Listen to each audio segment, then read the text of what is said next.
ಸಂಘ ಇವರ ಸಂಯುಕ್ತ ಆಶ್ರಯದಲ್ಲಿ ತಂಬಾಕು ವಿರೋಧ ಮಾಸಾಚರಣೆಯ ಕಾರ್ಯಕ್ರಮದ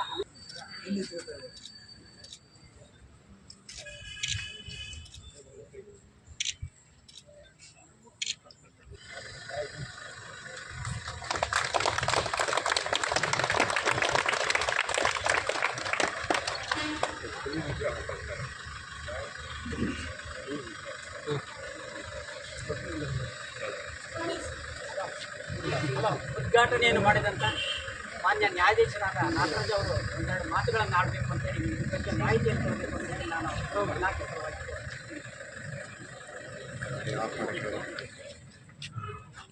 ಸೇರಿರುವ ಎಲ್ಲರಿಗೂ ನನ್ನ ನಮಸ್ಕಾರಗಳು ಮತ್ತು ಶುಭ ದಿನ. ಈ ದಿನ ನಾವು ತಾಲೂಕು ಕಾನೂನು ಸೇವಾ ಸಾಗರ ವಕೀಲರ ಸಂಘ ಮತ್ತು ಆರೋಗ್ಯ ಇಲಾಖೆ ನಾವು ಸಂಯುಕ್ತ ಆಯೋಜನೆಯಲ್ಲಿ ಇವತ್ತು ನಾವು ತಂಬಾಕು ನಿಷೇಧದ ಕಾರ್ಯಕ್ರಮಕ್ಕೆ ನಾವು ಸೇರಿ ನಮಗೆ ತಿಳಿದಾಗೆ ಪ್ರತಿ ವರ್ಷ ನಾವು ತಂಬಾಕು ನಿಷೇಧ ಆಚರಣೆ ಮಾಡ್ತೀವಿ.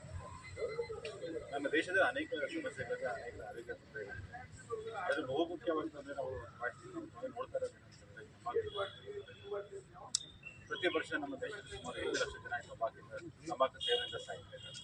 ಇದರಿಂದ ನಮಗೆಲ್ಲ ಗೊತ್ತಿದೆ ಯಾರು ತಂಬಾಕು ಹೆಚ್ಚಿನ ಸೇವನೆ ಮಾಡ್ತಾರೆ ಹೃದಯ ಸಮಸ್ಯೆಗಳು ಅದ್ರ ಜೊತೆಗೆ ಬೇರೆ ಕ್ಯಾನ್ಸರ್ ರೋಗಗಳು ಈಗಿದ್ರು ಗೊತ್ತಿದ್ರೆ ಕೂಡ ಜನ ತಂಬಾಕು ಸೇವನೆ ಮಾಡ್ತಾರೆ. ಯಾಕೆ ಈ ರೀತಿ ಆಗ್ತಾ ಇದೆ ಅಂತ ಹೇಳಿದ್ರೆ ಜನರಿಗೆ ಕೆಲವರಿಗೆ ಇದ್ರ ಬಗ್ಗೆ ಅರಿವು ಇಲ್ಲ. ತಂಬಾಕು ನಾವು ಸೇವನೆ ಮಾಡಿದ್ರೆ ಏನಾಗ್ತದೆ ಅದ್ರ ಬಗ್ಗೆ ಅರಿವು ಇಲ್ಲ. ಹಾಗಾಗಿ ಅಂಥವ್ರಿಗೆ ಅರಿವು ಮೂಡಿಸೋದಕ್ಕೆ ನಾವು ಈ ಕಾರ್ಯಕ್ರಮವನ್ನು ಆಯೋಜನೆ ಮಾಡ್ತೀವಿ. ಮತ್ತು ನಾವು ಇನ್ನೂ ಏನು ನೋಡ್ತಾ ಇದ್ದೀವಿ ಅಂತ ಹೇಳಿದ್ರೆ ಈ ತಂಬಾಕು ಸಾಕಷ್ಟು ಕಾಲೇಜು ಮತ್ತು ಸ್ಕೂಲ್ ಸ್ಟೂಡೆಂಟ್ಸ್ ಸಾಕಷ್ಟು ಕಲಿಯೋಕ್ಕೆ ಒಂದು ಇದಾಗ್ತಾ ಇದೆ. ಅವರಿಗೆ ಕೆಲವರಿಗೆ ಇದು ಪರಿಣಾಮ ಏನು ಅಂತ ಗೊತ್ತಿಲ್ಲ. ಈ ತಂಬಾಕು ನಾವು ಸೇವನೆ ಮಾಡೋದ್ರಿಂದ ಏನು ತೊಂದರೆ ಆಗ್ತದೆ ಅಂತ ಅವ್ರಿಗೆ ಗೊತ್ತಿಲ್ಲ. ಗೊತ್ತಿಲ್ಲರೂ ಕೂಡ ಅದನ್ನ ತಂಬಾಕು ಒಂದಲ್ಲ ಒಂದು ರೀತಿಯಲ್ಲಿ ಜಾಸ್ತಿ ಆಗ್ತಾ ಇದೆ. ಇದು ಬಹುಮುಖ್ಯ ಕಾರಣ ಏನಂತ ಹೇಳ್ಬೋದು ಅಂತ ಹೇಳಿದ್ರೆ ಲ್ಯಾಕ್ ಆಫ್ ಪೇರೆಂಟಿಂಗ್ ಅಂತ ಹೇಳ್ಬೋದು.